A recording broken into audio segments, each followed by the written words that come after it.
गुरुजी राधे राधे जी। गुरुजी मुझे तो गुस्सा भी आ रहा है, इतनी देर हो गई, हाथ हिलाते हिलाते सारा हाथ दुख गया। और ये भैया वीआईपी के डिपार्टमेंट में ही देते हैं माइक को। अरे सब ये वीआईपी नहीं, सब लोग एक से ही हैं। हम व्यवस्था खराब नहीं कर रहे हैं। तुम्हें शिकायत ही करनी है, प्रश्न करना है तो बताओ। हाँ गुरुजी, मेरा ये प्रश्न है कि हमें भगवान का कौन सा नाम जपना चाहिए जिससे भगवान ज्यादा प्रसन्न हो जाए। हाँ, क्या करोगी ज्यादा प्रसन्न करके? जैसे राधे राधे बोलें या राधा राधा बोलें या जय श्री राम बोलें या श्रीमन नारायण बोलें। राधे राधे बोलते हैं तो ये लगता है कि कहीं श्री राम नाराज ना हो जाए। श्री राम बोलते हैं तो कहीं ऐसा लगता है कि कृष्ण कन्हैया नाराज ना हो जाए। अब करें तो करें क्या, हमें तो सारे भगवान के नाम भी नहीं पता। सर आप ही बताइए हम क्या करें। कितने भगवान होते हैं? 33 करोड़। किसने बोला ऐसा? ऐसा ही बोला है कि 33 करोड़ देवी देवता होते हैं। कौन बोल रहा था ऐसे? ऐसा ही सुनते 33 आए। करोड़ देवी देवता होते हैं, तो देवी देवता और भगवान में अंतर है कि नहीं? देवता और भगवान ये एक ही है कि अलग अलग हैं? आप बताओ गुरुजी, हमें जानकारी नहीं है। देवता अलग होते हैं, देवताओं के राजा इंद्र हैं जी। देवता अलग हैं और भगवान अलग हैं। देवता 33 कोटि होते हैं, मीन्स 33 प्रकार के कह सकते हो या करोड़ कह सकते हो, लेकिन भगवान एक होते हैं। भगवान कितने होते हैं? एक। अच्छा ये बताओ, आप एक ही हो ना? जी। आपके पिताजी आपको क्या कहते हैं? बेटी। और भाई बहन। शादी हो गई? हाँ जी। पति क्या बोलते हैं? पति तो गाली दे के ही बोलते हैं। क्या गाली दे के बोलते हैं? वो तो ऐसे ही बोलते हैं, बस अब गाली मैं दे नहीं सकती ना सबके सामने। तो गाली के आगे क्या बोलते हैं आपको? प्रिय बोलते हैं, पत्नी बोलते हैं, क्या बोलते हैं? कुछ नहीं सर, डायरेक्ट। ठीक है, तो आप शिकायत बहुत करती हो ना, इसलिए गाली देते हैं। अच्छा ये बताओ, आपका बेटा है? मेरे 2 बेटे हैं। क्या बोलते हैं वो आपको? मम्मी। माँ बोलते हैं ना? हाँ जी। अब आप एक हो ना? हाँ लेकिन जी। आपके पिता आपको बेटी बोलते हैं, भाई बहन बोलता है, पति पत्नी कहता है और बेटा माँ कहता है। आप एक ही हो ना? हाँ जी। लेकिन 4 रूप हो गए कि नहीं आपके? हाँ जी। पिता के लिए आप बेटी हो गई, भाई के लिए बहन हो गई, पति के लिए पत्नी हो गई और बेटे के लिए माँ हो गई, लेकिन आप एक हैं। लेकिन देखने वाले 4 हैं, इसलिए आपके रूप और नाम 4 हो गए। उसी तरह ईश्वर एक है, एको ब्रह्म द्वितीयो नास्ति, पर उस एक भगवान को देखने वाले भक्त अनेक हैं। तो कोई उन्हें राम कह के बुलाता है, कोई कृष्ण कह के बुलाता है, कोई शिव कहता है, कोई नारायण कहता है। गुरुजी धन्यवाद। तो ईश्वर एक है, चाहे राम कहो, कृष्ण कहो, नारायण कहो, एक ही तत्व है। अनेक नाम हैं उनके, अनेक रूप रूपाय विष्णवे प्रभु विष्णवे। आपके कितने नाम हैं? एक। कौन सा? मेरा नाम है शालिनी शर्मा। तो आपके पिताजी क्या कहते हैं, किस नाम से बुलाते हैं? शालू। शालू। 2 नाम हो गए ना, शालिनी और शालू। हाँ और माँ क्या कहती है? माँ तो शालू ही कहते हैं, घर पे डॉक्यूमेंट्स वगैरह में शालिनी शर्मा चलता है। और स्कूल में? शालिनी। और पति क्या नाम से बुलाते हैं? सर अभी तो बताया था, आप तो बड़ी जल्दी भूल गए। तो आप भी कहाँ याद रख पा रही हो? भगवान 33 करोड़ नहीं होते, एक होते हैं। पता चली कल से आने भी नहीं देंगे। बस एक बात याद रखो कि भगवान एक थे, एक हैं, सदा एक रहेंगे। ठीक है? हाँ जी। भगवान 2-4 नहीं होते, देवता बहुत सारे होते हैं। सर मेरे पति को बोलना, अभी कहो मेरा नाम शालू है और आप उनको गाली नहीं दोगे। सर प्लीज मेरी मदद करो। कहाँ पति शराब पीते हैं क्या? नहीं नहीं नहीं नहीं। फिर काहे, किस बात? तो आप गुस्सा दिलाती होंगी पति को? पता नहीं सर किसका जुनून सवार होता है, पता ही नहीं, आरएसएस में है। नहीं तो आपको गाली ही देते हैं, कभी प्यार भी करते हैं? प्यार पता नहीं कैसा प्यार है, समझ में ही नहीं आया आज तक 18 साल में। प्यार नहीं करते अच्छे से? समझ में नहीं आता, टेढ़ा मेढ़ा प्यार है कुछ। ये कैसा होता भाई? सुबह को कुछ और, शाम को कुछ और, दोपहर को कुछ और, रात को कुछ और, पता नहीं, समय के साथ बदल जाता है। अच्छा। बाहर वालों के सामने कुछ और, पड़ोसियों के साथ कुछ और, रिश्तेदारों के साथ कुछ और। तो आप अपने पति से खुश हैं कि नहीं? गाली देते हैं वैसे तो ठीक है। तो कोई बात नहीं, कान में रुई लगाए रहो, सुनते रहो, क्या करोगे? कई बार लगाने की कोशिश भी करी है, फिर मुझे सुनाई नहीं आता, औरों की भी बात सुनाई नहीं आती सर। अरे तो पति जब गाली दे तो रुई लगाए रखो, बाकी की सबकी सुनो। सर दुकान पे से बार बार कई बार आ जाते हैं, कहाँ तक रुई लगाऊंगा और निकालूं, परेशान और हो जाऊंगी मैं तो। अच्छा रुई ना लगाओ तो उनकी गाली को सर लीड लगा लिया करूं? इग्नोर कर दो, उनकी गाली इग्नोर कर दो, सुनो ही मत। फिलहाल तो कर ही रही हूँ, इसलिए आपके पास आई बस थी। ऐसे 18 निकल गए, ऐसे और निकल जाएंगे, गई बहुत थोड़ी रही। अभी जो एक बहन जी बता रही थी कि मेरे पति मुझे लेने नहीं आ रहे हैं, ये मेरे साथ भी हुआ था।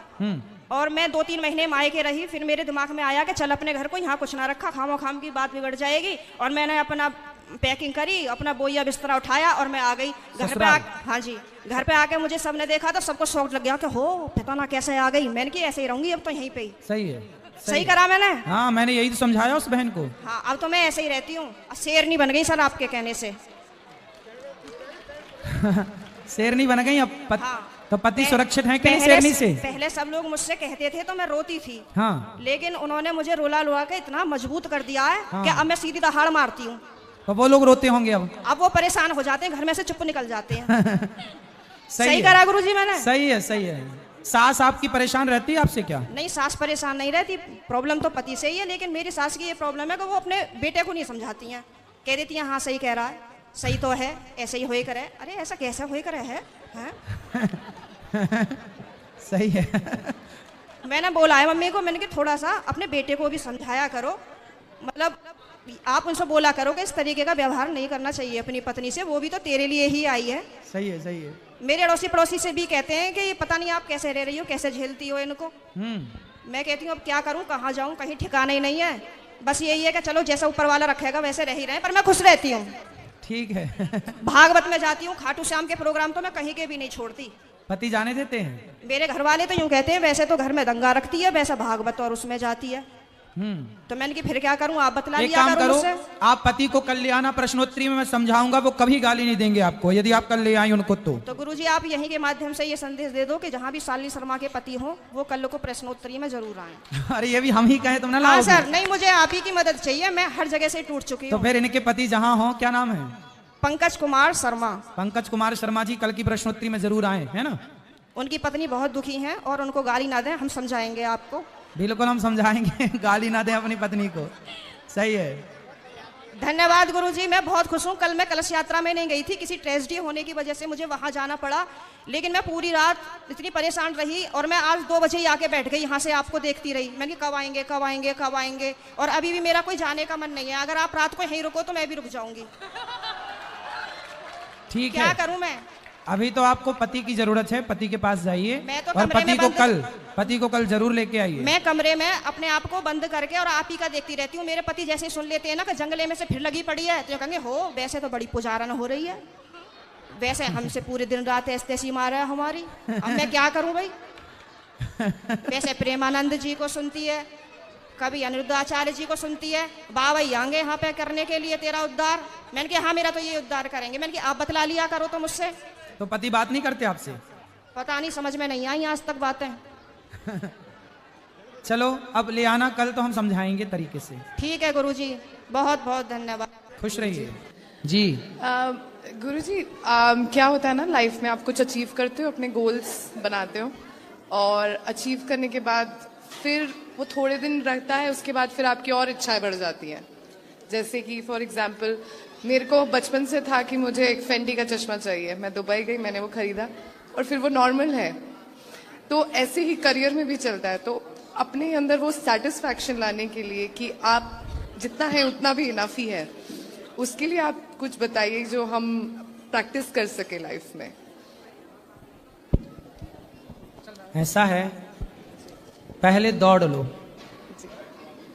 जो पाना चाहते हो ना पहले पालो, क्योंकि पा लेने के बाद जो शांति मिलेगी, जैसे आपने चश्मा की बात की, जब तक नहीं मिला था तब तक उसकी चाह थी, मिल गया ना तो उसकी वैल्यू खत्म हो गई। ऐसे ही है संसार में, जब तक जो चीज नहीं मिलती तब तक ही उसकी कदर होती है, मिल जाने के बाद वो मिट्टी है। ना मिले तो सोना और मिल जाए तो माटी, यही है। इसलिए आप जीवन में जो पाना चाहते हैं, हम तो भगवान से प्रार्थना करेंगे कि आप इतने सफल बने कि सब कुछ पाओ, और पाने के बाद कहीं अटैच मत हो जाना। ये याद रखना कि ये जो आपका शरीर है, ये जो आपका जीवन है, ये जीवन हम सबके लिए ना बहुत कम समय के लिए मिला है। हमारी और आपकी आयु लगभग 100 वर्ष की है, लगभग। लंबा 100 तो नहीं जिएंगे, लेकिन 80 तो फिर भी मान के चलो। तो हम सब की आयु लगभग 100 वर्ष की है। इसमें से बहुत सारे वर्ष हम लोगों के जा चुके हैं। इन वर्षों में हमें संसार की वस्तुएं भी चाहिए, अपनी इच्छाओं की पूर्ति करना। अच्छा मुझे एक बात बताओ कि जो हमारी इच्छाएं हैं, कभी पूरी होती हैं? मिलने के बाद भी, प्राप्त होने के बाद भी? नहीं, फिर आप और उससे ऊपर की चीज सोचते और नया आ जाता है। इसका मतलब है ये इच्छाएं जो है ना कभी ना पूरी होंगी। रावण की लंका सोने की थी, उसकी इच्छाएं पूरी ना हो सकी जो सोने की लंका में रहता था। इसलिए इच्छाएं याद रख, सिकंदर के हौसले तो वाली थे, जब गया जमी से तो दोनों हाथ खाली थे। सिकंदर अपनी इच्छाएं पूरी ना कर सका, हम आप क्या इच्छाएं पूरी करेंगे? इसलिए सिंपल फंडा है, जो मिल गया है उसे बहुत मान लो, जो प्राप्त है उसे पर्याप्त मानकर और अपनी जिम्मेदारियों को निभाते हुए भगवान की ओर बढ़ना है। सच्चाई बता रहा हूं आपको, भगवान के सिवा आपका कोई नहीं है संसार में। ये दुनिया के नातेदार, रिश्तेदार, ये सब आएंगे और जाएंगे। परिवार आएगा जाएगा। आप उत्सव करो अपने घर में, आपके घर में 10 मेहमान आते हैं और 10 मेहमान आए, 2-4 दिन का हुआ, सब गए, फिर घर खाली। ये दुनिया केवल मुंह दिखाने आती है। मुंह दिखाई रस्म भी तो होती है ना। ये दुनिया मुंह देखने आती है, मुंह देख के चली जाती है। बस ऐसी है ये दुनिया। इसलिए अपने केवल भगवान है। पैसे कमाओ, काम करो, खुश रहो, जिंदगी में जो चाह है उसे पूरी भी करो, लेकिन ये मानो कि हमारा संबंध भगवान से है और किसी से नहीं। हमें वहां चलना है, वहां ईश्वर के पास जाना है। ये संसार अपना नहीं है। ये मान करके भगवान से संबंध मजबूत रखो और संसार के व्यवहार को निभाते रहो और जितना मिला है उसमें संतुष्ट रहो। आपने जो साड़ी पहनी है, ये जो पहना साड़ी है क्या है? नहीं, सूट है। सूट है। ये सूट कितने का है?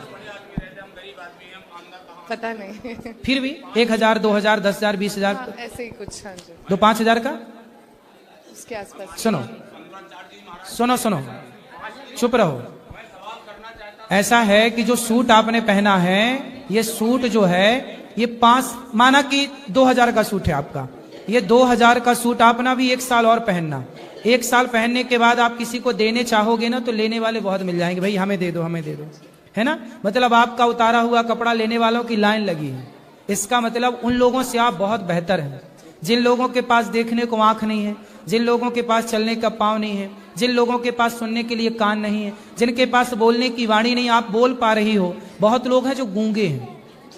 इसलिए खुश होना है तो आप ये मान के खुश होइए कि भगवान ने हमें देखने को आंखें दी, चलने को पांव दिया। वाह, हम नाच सकते हैं, हम इन हाथों से किसी की सेवा कर सकते हैं, कानों से कथा सुन सकते हैं, आंखों से भगवान को देख सकते हैं, वाणी से बढ़िया भजन गा सकते हैं। जो मिला है ना वो बहुत है, बहुत है। मतलब इतना सोचिए, कुत्ते के पास 84 लाख योनियां हैं। 84 लाख योनियों में केवल आप हैं, मीन्स मनुष्य है, जिसके पास सब कुछ दिया है ईश्वर ने, है ना। कुत्ते के पास कुछ भी तो नहीं है लगभग। बिल्ली के पास क्या है? ना खाने की व्यवस्था है, ना रहने की व्यवस्था है, ना वो बच्चों से आपकी तरह लाड़ लड़ा सकती है। वो अपने तरीके से करती होगी सब कार्य। वो बच्चे को लेके भागती है तो मुंह से दबा के भागती है। आप अपने बच्चे को हाथ में गोद में उठा के चलते हैं। 84 लाख योनियां हैं। बंदर देखो ठंडी में मरते रहते हैं, बारिश में भीगते रहते हैं। हम लोग तो रजाई ओढ़ लेते हैं सर्दी में, छाता लगा लेते हैं गर्मी में, बारिश में। कुल मिला के भी ईश्वर ने हम लोगों पर बड़ी कृपा की कि 84 लाख योनियों से निकालकर मनुष्य का शरीर दिया। इसलिए जो है ना वो औरों की अपेक्षा बहुत है। ईश्वर का केवल धन्यवाद। बच्चा हो ना हो, कहते हैं ना, पति कैसा भी हो, अंधा, लंगड़ा, बहरा, काना, खोरा, पत्नी कैसी भी हो, शादी के पहले देखो कि कैसी। शादी हो गई, विवाह हो गया, संबंध हो गया, फिर उसे निभाओ। बहुत पुरुष ऐसे हैं, बहुत स्त्रियां ऐसी हैं जिनके बच्चे नहीं हो रहे हैं और शादी के 60 साल हो गए, 70 साल हो गए, दोनों पति पत्नी साथ में है, बच्चा नहीं हुआ। बहुत लोग हैं। तो जिससे निभाना है वो निभा लेता है, जिससे नहीं निभाना उसे बहाना मिल जाता है कि तेरे बेटा नहीं हो रहा है, तेरे बेटा नहीं हो रहा है, हम दूसरा कर लेंगे। तो रिश्ते प्रेम से चलते हैं, विश्वास से चलते हैं। इसलिए विवाह करने के पहले हम सबको मेडिकल जरूर करा लेना चाहिए। आज की रिक्वायरमेंट बोल रहा हूं मैं जी। मैं भी इसी वजह से मैंने आपसे सवाल पूछा गुरु जी। आज की रिक्वायरमेंट में बोल रहा हूं कि विवाह के पहले एक रिपोर्ट लड़की की और एक रिपोर्ट लड़के की, पूरा बॉडी चेकअप होता था। मेरी माँ लाखों करोड़ों खर्च करते ना शादी में, ये रिपोर्ट 10, 15, 20 हजार रुपए में सारा चेकअप हो जाता है ना। ये सब देखो क्या क्या चेक करना चाहिए, कोई विशेष बीमारी तो नहीं है लड़की या लड़के में, पहला। दूसरा, लड़की या लड़के में नपुंसकता तो नहीं है, दूसरा। क्योंकि ये केस एक बार भोपाल में मेरे जानने वाले हैं, उनके साथ हो गया।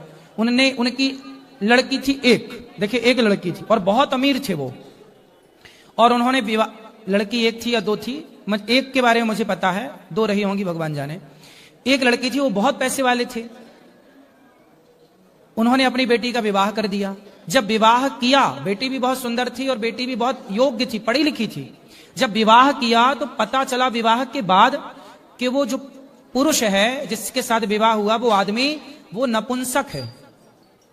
जैसे स्त्रीलिंग, पुरलिंग, नपुंसक लिंग, वो नपुंसक था। अब तो लड़की के बाप को अटैक आ गया कि भाई इतनी बड़ी गलती कैसे हो गई। और देखो दुनिया कितनी धोखेबाज है।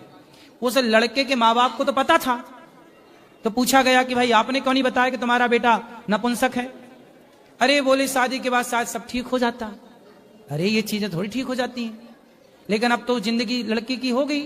अब फिर दूसरा विवाह किया होगा उन्होंने, जैसे भी आगे की फिर मैंने कोई जानकारी नहीं मिली, इतनी तक जानकारी थी। इसलिए ये बात बिल्कुल सत्य है कि आज के हम आधुनिक युग में हैं, यदि सब सुविधाएं हैं तो विवाह के पहले हमें एक मेडिकल करा लेना चाहिए, लड़की का भी और लड़के का भी।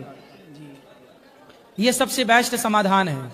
गर्भाशय डैमेज तो नहीं है लड़की का, पुरुष के शरीर में किसी भी प्रकार की दिक्कत तो नहीं है। और आज बच्चा ना होने की जो सबसे बड़ी दिक्कतें हैं, मैंने कथा में कई बार कहा कि जो आप एल्यूमिनियम के बर्तन में भोजन करते हैं, किसमें? एल्यूमिनियम की कढ़ाई, एल्यूमिनियम का तपेला, एल्यूमिनियम की सब बर्तन। एल्यूमिनियम शरीर में शुक्राणुओं को मारता है। आप पुरुष का जो पुरुषत्व है, मर्द की जो मर्दानगी है, उस पर जाकर सीधा प्रहार करता है।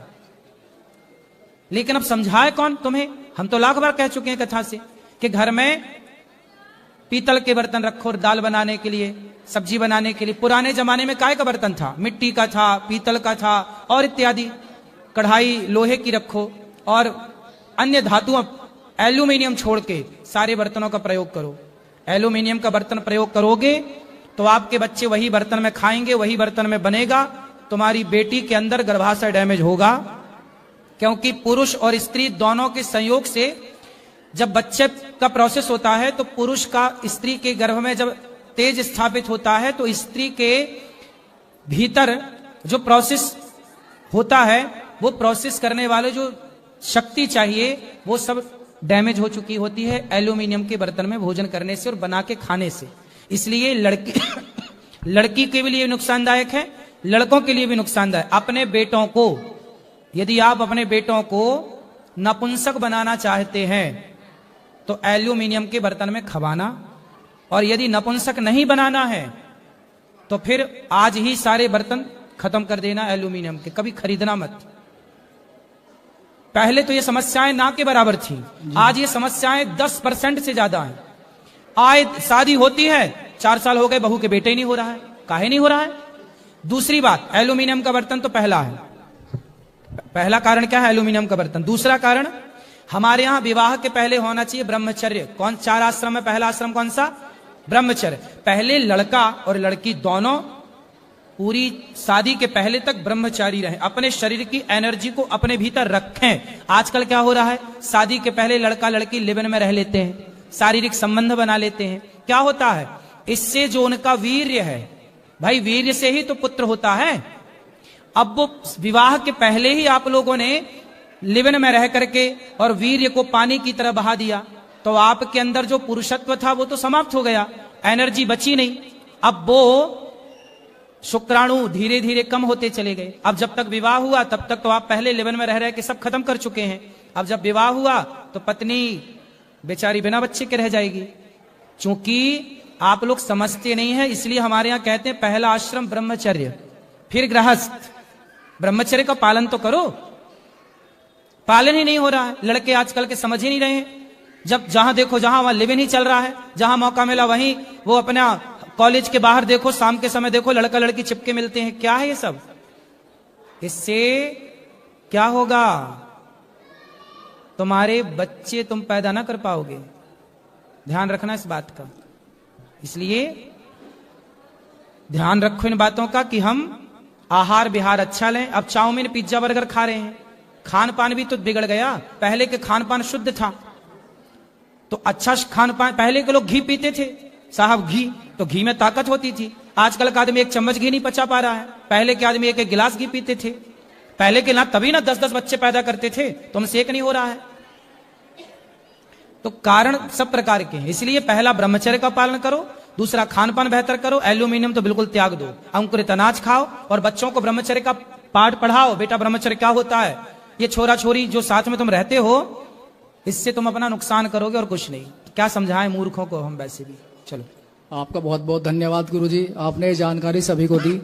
गुरुजी, मैं हर बार जैसे आता हूँ आपके पास में, आपसे इधर उधर के बातें करता हूँ, तो ये सवाल मैंने इसलिए रखा आपके सामने क्योंकि इस समस्या से गुरुजी मैं भी जूझ रहा हूँ, मैं भी परेशान हूँ।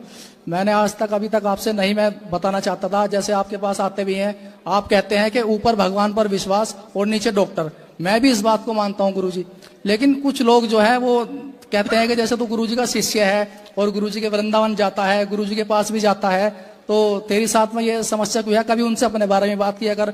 मैं तो जबकि सब जानता हूँ कि मैं नहीं, मैं मेरे गुरुजी जो है वो बहुत ऊपर की चीज है, वो ऐसा नहीं है कि वो कोई मंत्र देंगे या मतलब कुछ ऐसा। कितने साल हो गए आपको विवाह के? मेरी शादी को गुरुजी लगभग 9 साल हो चुके हैं जी। तो मैं अभी तक कोई बच्चा नहीं है, तो मैं वैसे संतुष्ट हूँ अपने जीवन में। अब गुरुजी कृपा से, ठाकुर जी की राधा रानी की, मेरी तो सब इच्छाएं जो है मैंने अपनी खत्म कर ली है। मैं अपने जीवन में खुश हूँ, बहुत संतुष्ट हूँ। लेकिन आप जानते हैं कि कुछ लोग जो है वो कहते रहते हैं कुछ ना कुछ। मैंने कहते हैं कि आपकी बार जाएगा तो गुरुजी से अपने बारे में कुछ पूछ के आना। उसमें रिश्तेदार भी हैं, सभी आप समझ रहे होंगे, कुछ लोग हैं। तो मैंने कहा तो गुरुजी मैं आपके माध्यम से उन सबको क्या कहूँ ना, क्या जवाब दूं, आप बता दीजिए। जवाब देने की जरूरत नहीं है किसी को जी। आज ही आप जाके भगवान श्रीमन नारायण लक्ष्मी नारायण भगवान आए हैं ना जी, उनसे ही प्रार्थना करना। भगवान सबको सब कुछ देते हैं तो आपको भी देंगे। आप भागवत सुनते हो, वर्षों से मैं आपको देख रहा हूँ जी। आप भागवत जी की शरण में हैं, भगवान के आश्रित हैं। तो मैं आपको बिल्कुल भगवान के चरणों में समर्पित कर रहा हूँ कि आपको भगवान के चरणों में प्रार्थना करते ही आपके घर में उत्सव होगा भगवान के पास। जी जी, ठीक। आपके प्रणाम जी। मैं ये बोल रही थी कि मैं अपने लड़का के यहाँ लाती हूँ तो आता नहीं है, उसको थोड़ा सा आशीर्वाद दे दीजिए, बुला लीजिए। लड़के के पास आती हो तो आता नहीं है? मतलब बुलाते हैं यहाँ तो आता नहीं है। कितना बड़ा है लड़का? 18 साल का हो गया। लड़का का मतलब ही जो लड़े? नहीं नहीं, लड़का बेटा है मेरा। बेटा का हो? हाँ बेटा है तो इसलिए नहीं आता है ना, कहता है जाओगे तो वहाँ शिकायत करो गुरुजी से। कहाँ है बेटा? घर पे है। तो अगर आप बोल देंगे तो वो आ जाएगा, विवेक नाम है। तो आपके बोलने से आया नहीं, आपने तो पैदा किया है, इसलिए नहीं हमारे आता। बोलने से आ जाएगा? तो बोले दे रहे हैं बेटा आ जाओ। क्या नाम है? विवेक यादव। विवेक यादव। इसलिए नहीं आता है ना, बोलता है कि जाओगे वहाँ तो हमारे शिकायत करो गुरुजी से। शिकायत नहीं है, ये तो बातें हैं बेटा। विवेक यादव। विवेक भैया, माँ की बात मानो और माँ भगवान है ये सोचो। माँ बाप ही भगवान है। मेरा मानना यही है कि भगवान मतलब माँ बाप। ऐसे ठीक है, वो मतलब हर एक चीज में थोड़ा सा लेट तक सो जाता है तो वही गुस्सा हो जाते हैं कि उठ जाओ जल्दी से पढ़ाई। मतलब वो छुट्टी बहुत कर लेता है स्कूल के और बोलता है मुझे आगे पढ़ना है। तो मैं बोलती हूँ कि आगे हम नहीं पढ़ाएंगे, तू इतना छुट्टी करता है फिर क्या पढ़ेगा। चलो कथा सुना, उसको लाया करो, सत्संग से जोड़ो। सुनता है, मानता भी है। वो पहले कह रहा था ना कि जैसे हम पहले मीट मछली खाते थे तो बोला कि मीट मछली छोड़ दोगे तब चलेंगे। तो बीच में हम 6 महीने अगली बार आना तो लेके आना, हम बात करेंगे। तो अब तो हम छोड़ दिए मतलब, लेकिन मेरे साथ फिर भी नहीं आया कि शिकायत करोगे जाकर। अब ले आना बेटा, हम बात करेंगे। हमारे पड़ोसी के आशीर्वाद दे दीजिए। अच्छा, पड़ोसी को बहुत बहुत आशीर्वाद।